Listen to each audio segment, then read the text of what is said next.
Hey guys, I had a couple of ideas for what video I wanted to do today, but I started randomly thinking about my blocked list on Facebook, and it occurred to me that the majority of people on there were girls that Robert would use to make me feel jealous. He would use them to stir up drama and just generally make me feel uncomfortable. This is a mean, abusive tactic known as triangulation, so that's what today's topic will be. Triangulation is a dynamic in which three people are involved. It generally has to do with a bond between two people, and then a third party is brought in by the abuser to stir things up. It can be between friends. If you saw Mean Girls, that scene with the three-way calling, that's a really good example of triangulation. It can be in a family. If an abusive parent and their child are having some sort of argument, the parent might bring in a sibling or a cousin to give their opinion and to make the child feel like a loser in the argument. It can happen when a couple has a child and the couple is arguing and the manipulative person brings the child into the argument.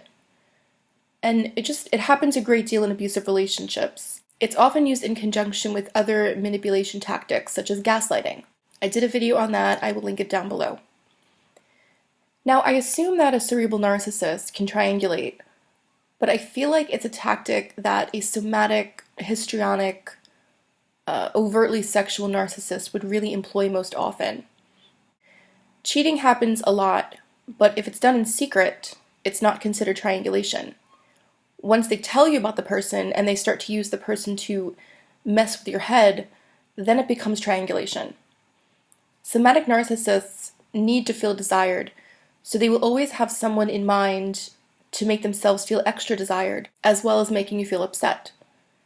This is a tool that they use a lot, and they can do it with a recycled supply source, so a previous partner or previous affair, or they can recruit new people to mentally torment you, and they feed off the drama that they've created. I recently read a book called Down the Rabbit Hole by Holly Madison.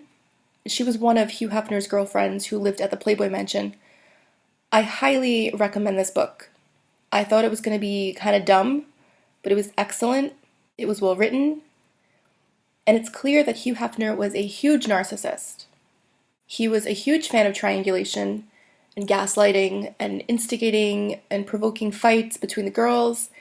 He would say things. He would make up little lies. He would pin the girls against each other. And he fed off the drama that he created. He loved the attention. He loved making girls feel insecure.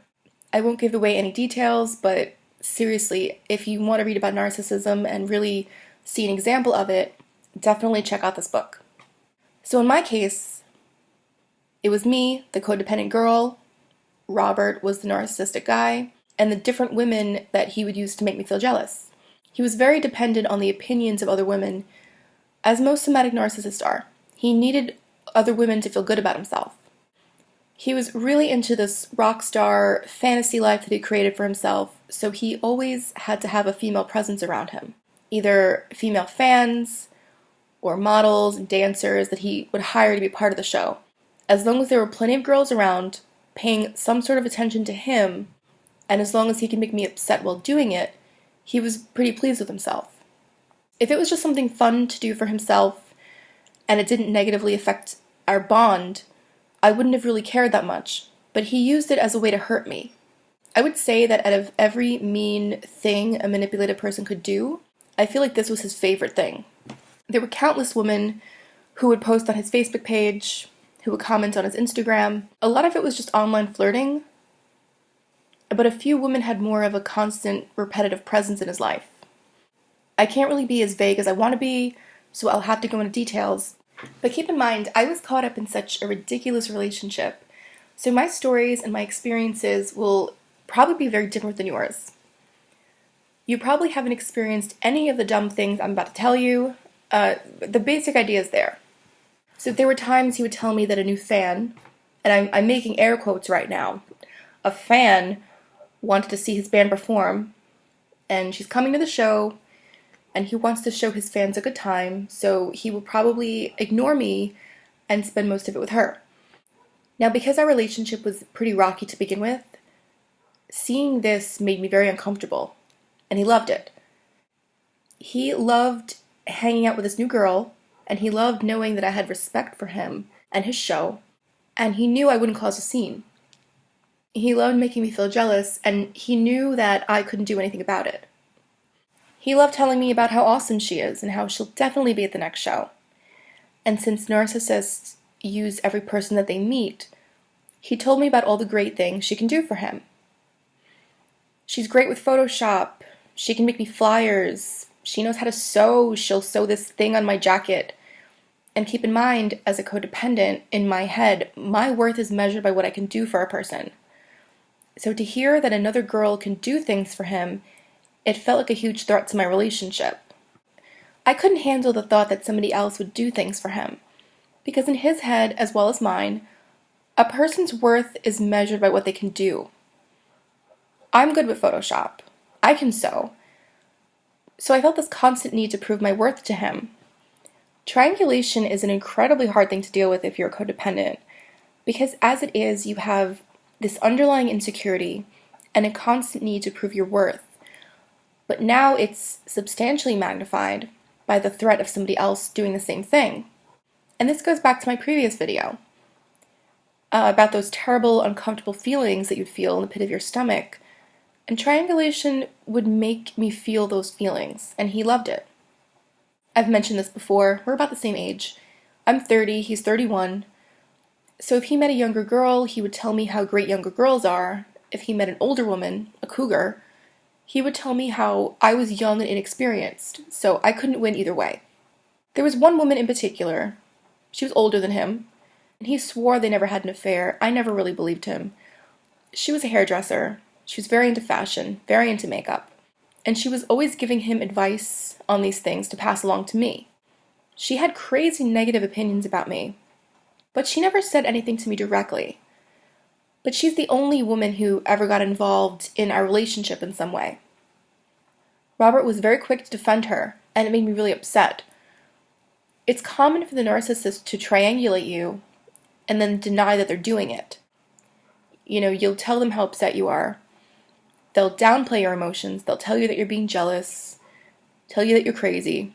They essentially gaslight you through triangulation. The last triangulation situation I was involved in was really the start of our breakup. He told me he was going to a club, and all I did was ask him which one, and it sparked this whole argument about how I don't let him go out, I don't trust him, he's not a cheater, he won't do anything, don't worry. But of course, he met a girl that night, he cheated on me, and he felt that it was okay because to him, an argument is the same as a breakup. I didn't know about this for weeks, but the next morning he apologized. He said he was really sorry, he'll work on his temper. So now I see this girl popping up all over his Instagram, and she's liking and commenting everything. Now, Robert makes a very big mistake, and this will give you an insight into just how obsessed with himself he really is.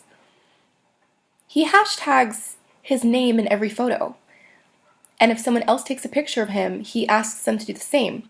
So I go to Instagram, I look up the hashtag, I go back a few weeks to when he went to the club, and there are tons of photos of him with this girl. So I realized he did cheat on me that night with her, and he admitted it, but he still felt it was okay, because, like I said, they lack all guilt, all accountability, they have no remorse. But he said, you know, she knows a lot of bands, she's going to help me promote, she's very useful. He told me not to come to his next show because she'll be there, and he didn't want me making her feel uncomfortable. He didn't want the presence of a girlfriend making his female fans feel weird. This started a huge fight that did eventually lead to our breakup. So keep in mind, there are different ways they triangulate.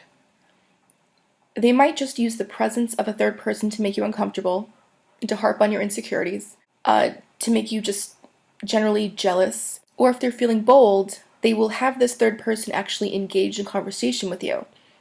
It's kind of a way they torment you by proxy. They're not doing it directly, but they're orchestrating it via another person. I've been lucky enough not to have to deal with that, but I was driven crazy by Robert having other girls around. They never approached me, but just seeing their face and knowing that Robert didn't care enough about my feelings when it came to them, it was enough for me to block them. The one thing I noticed, though, is that he never had affairs with women who looked like me. They were either thicker or thinner, taller, shorter. They had hair that was a much different color than mine. He knew that I didn't particularly like nose piercings, so he found girls with nose rings. But he never picked someone who looked like me. If he did, he couldn't harp on my insecurities. He wanted someone who looked very different, so he could compare me to her. And this is just a hypothesis, but the more I think about it, the more it seems pretty valid. A few important points to remember: triangulation does not stand on its own. It is commonly used to gaslight. As with everything, it is used to feed their ego. And if they can create tension and drama between two people who appear to be fighting over him, they love it. They feel no accountability, so they don't feel guilty about the game they're playing with you. Narcissists are perpetually bored, so they need certain things to keep them mentally stimulated. They need a variety of partners and drama and conflict. And I probably have 5 super detailed stories about triangulation that I could share with you, but it's too much for one video. Maybe down the road I'll make a separate video with just crazy stories. But I hope this video helped you, and I really enjoy hearing your stories. So if you have been triangulated, share your story, leave me a comment, send me an email, and I will see you guys soon.